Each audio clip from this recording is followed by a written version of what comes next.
Resonancia magnética. La espectroscopía por resonancia magnética nuclear ha sido usada por los químicos para analizar estructuras moleculares desde la década del 40. En la década del 70, Lanterhur descubre que el principio de la resonancia magnética nuclear podría utilizarse para producir imágenes topográficas de órganos que tienen potencialidad de proveer información química y metabólica adicional a la morfología del órgano estudiado. Conceptos básicos de la resonancia. Para trabajar con resonancia magnética nuclear necesitamos dos elementos básicos: un imán para generar un campo magnético, un emisor receptor de ondas de frecuencia, de radiofrecuencia. Recordemos que las ondas de radiofrecuencia son de igual naturaleza que los rayos X, la radiación gamma o la luz, pero de mucha mayor longitud de onda y en consecuencia con mucha menor energía asociada. Cuando una estructura es sometida a un campo magnético, los protones que se hallan presentes en el núcleo de los átomos que la constituyen se alinean y sincronizan.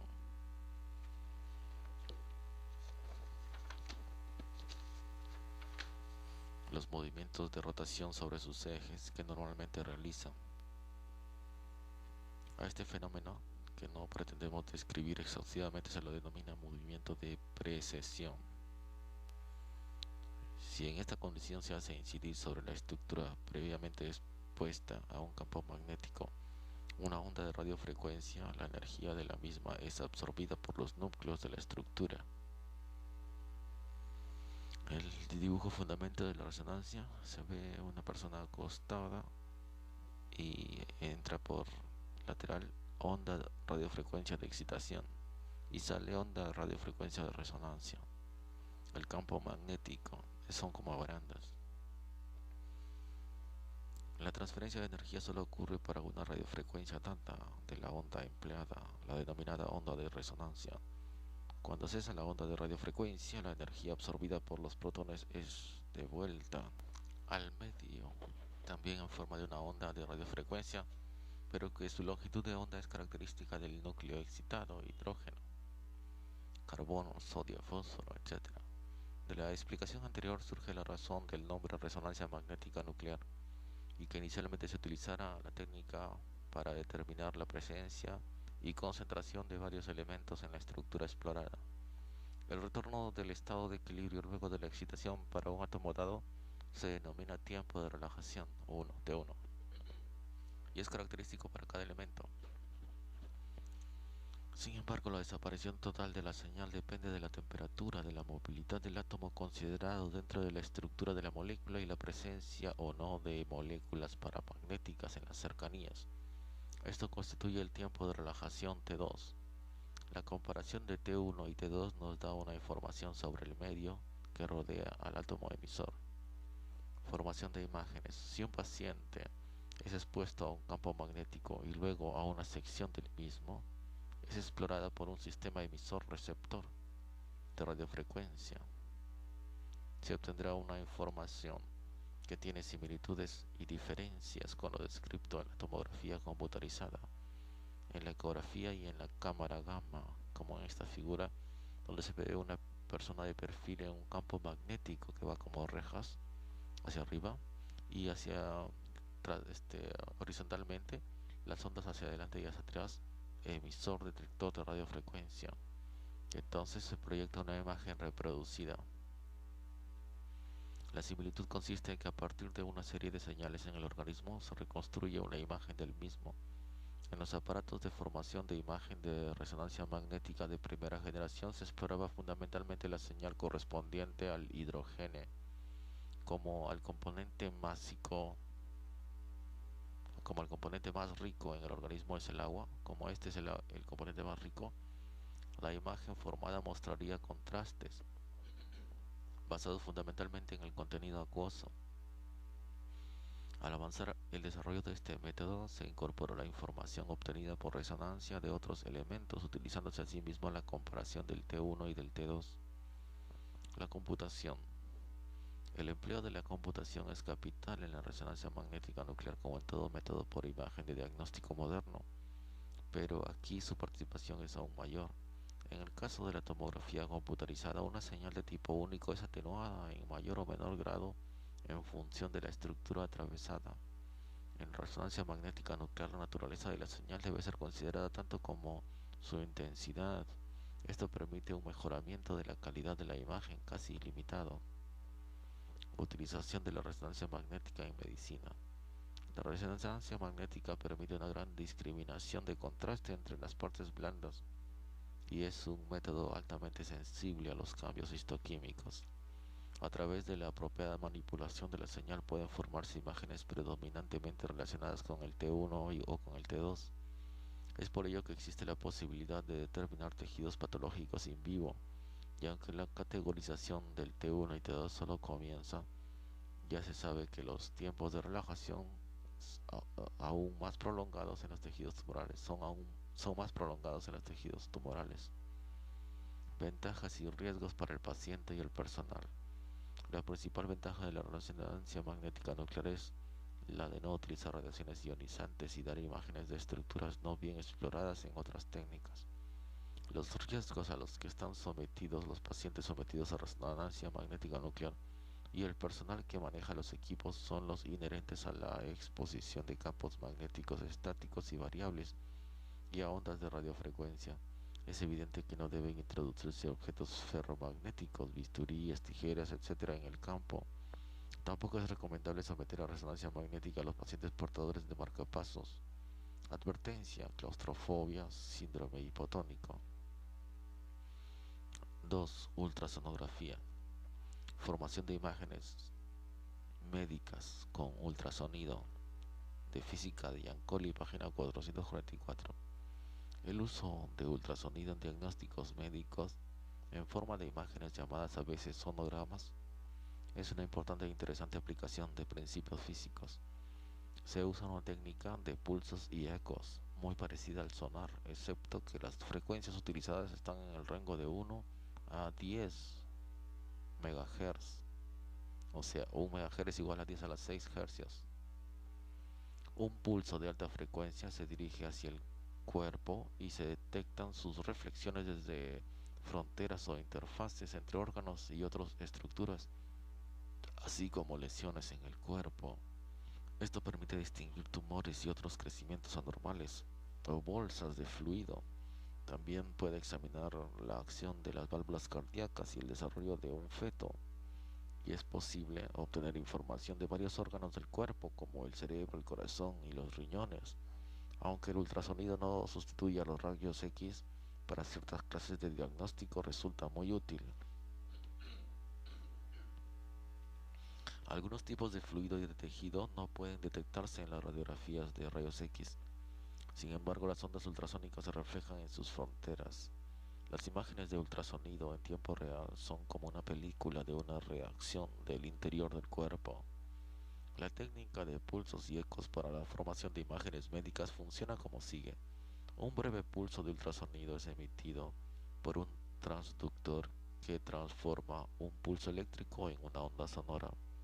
Parte del pulso se refleja como eco en cada interfase del cuerpo y la mayoría del pulso usualmente sigue de frente como en una figura.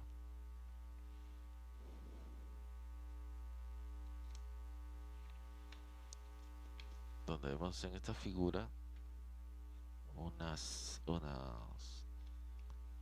serie con alturas, intensidad del pulso reflejado. Es, va marcando como un electrocardiograma, pero este es el pulso. Un transductor que envía ecos a través o envía señales a través de, por ejemplo, una pared abdominal. Envía una señal de ultrasonido. Este atraviesa todas las estructuras, choca con los órganos que hay dentro, especialmente el fondo con huesos, y emite los ecos. Entonces hay intensidades del, de pulso reflejado y esto se marca a través del tiempo. Figura A: pulso ultrasónico el que habíamos dicho que atraviesa, que pasa por el abdomen reflejándose sobre superficies en su trayectoria. B. Pulsos reflejados gratificados, o los ecos, como función del tiempo al ser recibidos por el transductor. Las líneas verticales punteadas señalan qué pulso reflejado va con qué superficie. Y C. Exhibición de puntos por los mismos ecos. El brillo de cada punto está relacionado con la intensidad de la señal. La detección de los pulsos reflejados por el mismo transductor pueden ser exhibidos sobre la pantalla de un monitor. El tiempo transcurrido entre la emisión del pulso y el movimiento en que se recibe cada reflejo eco es proporcional a la distancia a la superficie reflejante. Por ejemplo, si la distancia del transductor a la vértebra es de 2,25 centímetros, el pulso viaja a una distancia de ida y de vuelta de 2 por 25 centímetros igual 50 centímetros. La rapidez del sonido en el tejido humano es aproximadamente 1540 metros por segundo, cercana a la del agua, por lo que el tiempo transcurrido es T es igual D sobre B, igual a 0,5 metros sobre 1540 metros por segundo, igual a 320 metros por segundo. La intensidad de un pulso reflejado depende principalmente de la diferencia en densidad de los dos materiales a cada lado de la interfase y puede exhibirse como un pulso o como un punto. Cada punto de eco, como el C, puede representarse como un punto cuya posición está dada por la demora y cuya brillantez depende de la intensidad del eco. Puede entonces formarse una imagen bidimensional con esos puntos a partir de una serie de escaneos. El transductor se mueve y en cada posición envía un pulso y recibe ecos, como se indica en la siguiente figura.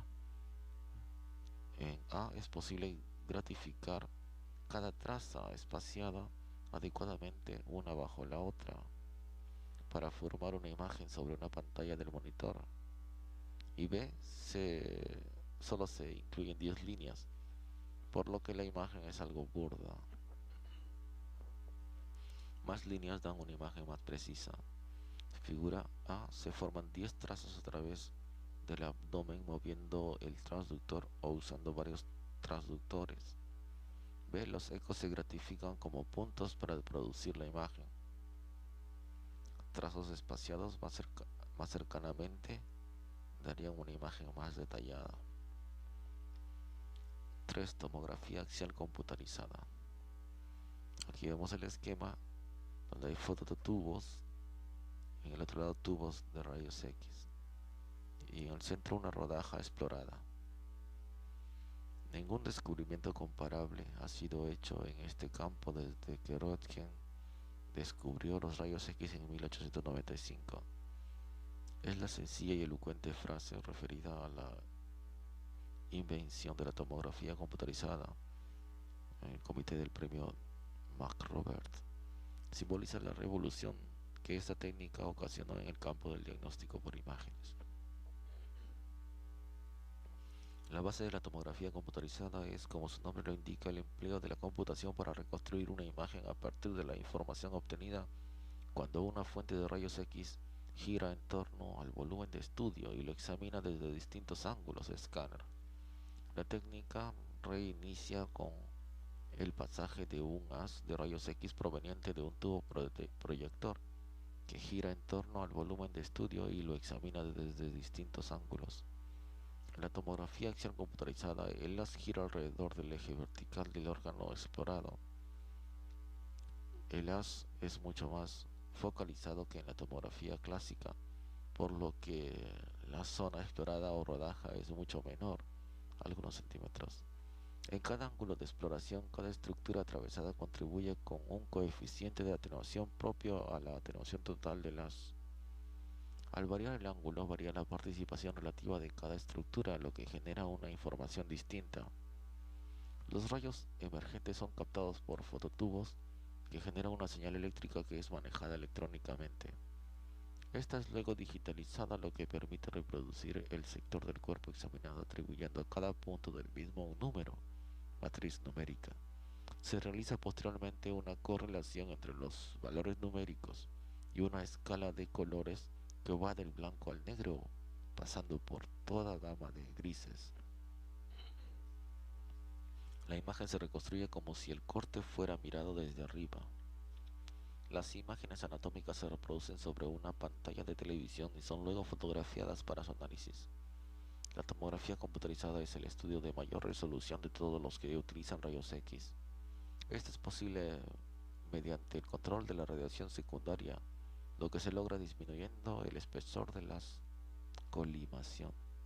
La colimación nos permite variar el espesor del sector estudiado entre centímetros y algunos milímetros. A mayor colimación, mayor resolución de la imagen.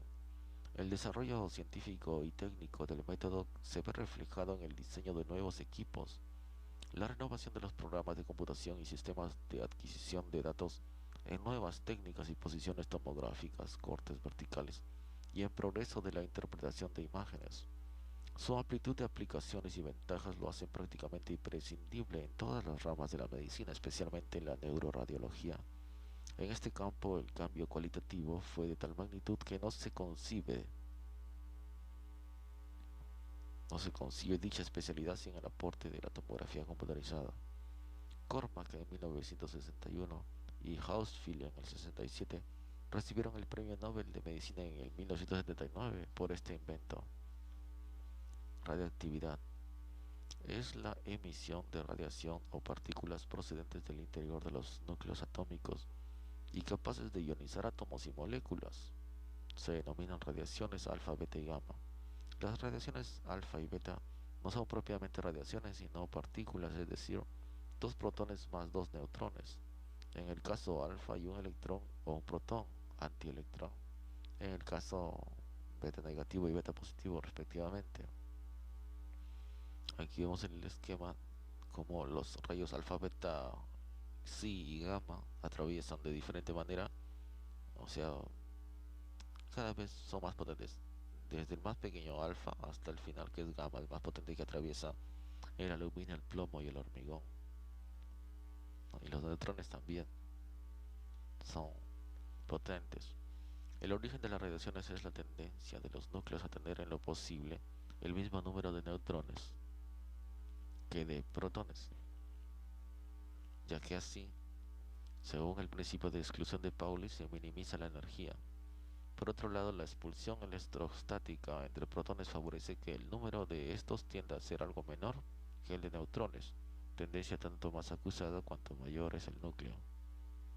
Las partículas alfa, cada partícula alfa está formada por dos protones y dos neutrones, similar a un núcleo de helio. Son partículas cargadas positivamente con una carga exactamente igual al doble de la carga del electrón. Son emitidas con una energía característica entre 2 y 8 MeV. Penetran muy poco, pero tienen gran poder de ionización. Si se mide su capacidad de ionización en función del cambio recorrido, se ve que es al final, se produce una pequeña elevación.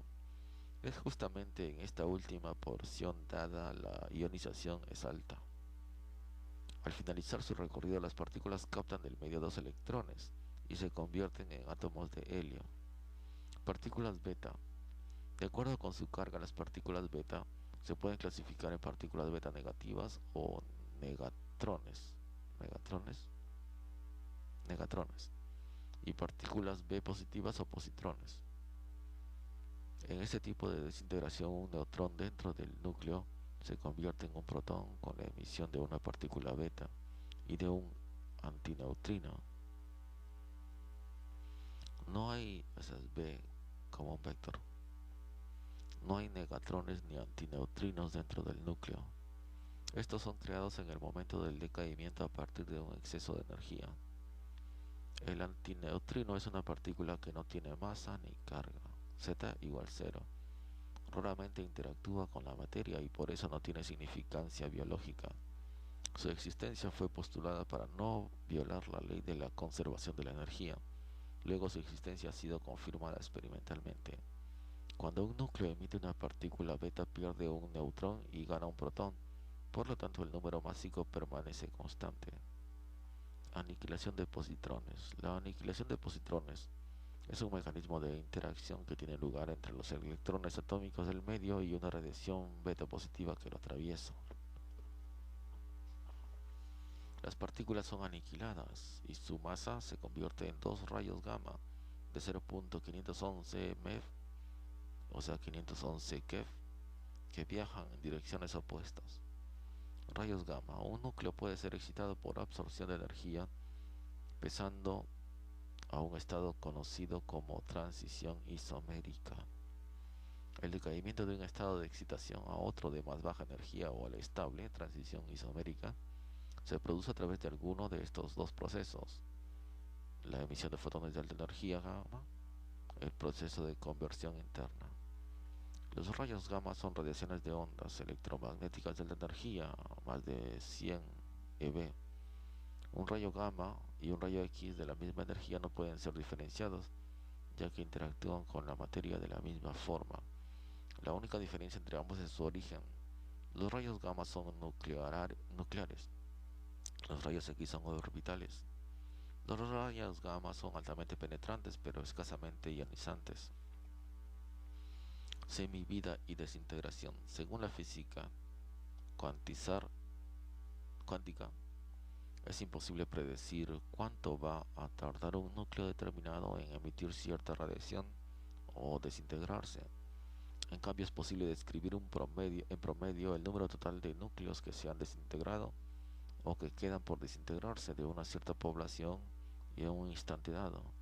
Así se observa que el número de desintegraciones negativo de n es proporcional al número de núcleos sin desintegrar, n positivo, y al intervalo de tiempo de t, si este es breve.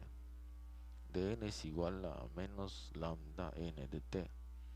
Tras una integración se tiene n por t es igual a número de electrones a la, o n sub 0 electrones a la menos lt, o lambda t, donde n sub 0 es el número inicial de núcleos sin desintegrar. La constante lambda que caracteriza este decaimiento exponencial se relaciona con la llamada semivida o tiempo medio, t sub medio, que es el tiempo que un número de núcleos n tarda en reducirse a la mitad. La relación es lambda es igual a logaritmo de 2 sobre t sub medio, igual a 0.693 t sub medio. Dicha semivida es una propiedad característica del núcleo y del tipo de radiación o desintegración y puede variar desde los millones de años hasta 1000 millonésimas de segundo. Por ejemplo, el núcleo del potasio, semivida 1.33 por 10 a la 9 años. Del carbono 14, 5740 años. Del hidrógeno 3, 12.5 años. Del fósforo 32, 14.2 días. Del calcio 43, 180 días. Del cobalto 60, 5.27 años. Se llama actividad al número de desintegraciones por unidad de tiempo. N es igual a menos de n sobre dt, igual a 0.693 t medio por n tiempo. Observemos que la actividad o ritmo de desintegración depende del número de núcleos presentes en la muestra y de su semivida. Se define como un curio, en honor a Madame Curie, como la masa de material que emite 3.7 por 10 a la 10 desintegraciones por segundo, actividad que corresponde a 1 gramo de radio puro. Dicha masa depende de la semivida del material y de su masa atómica. Una desintegración por segundo se denomina becquerel.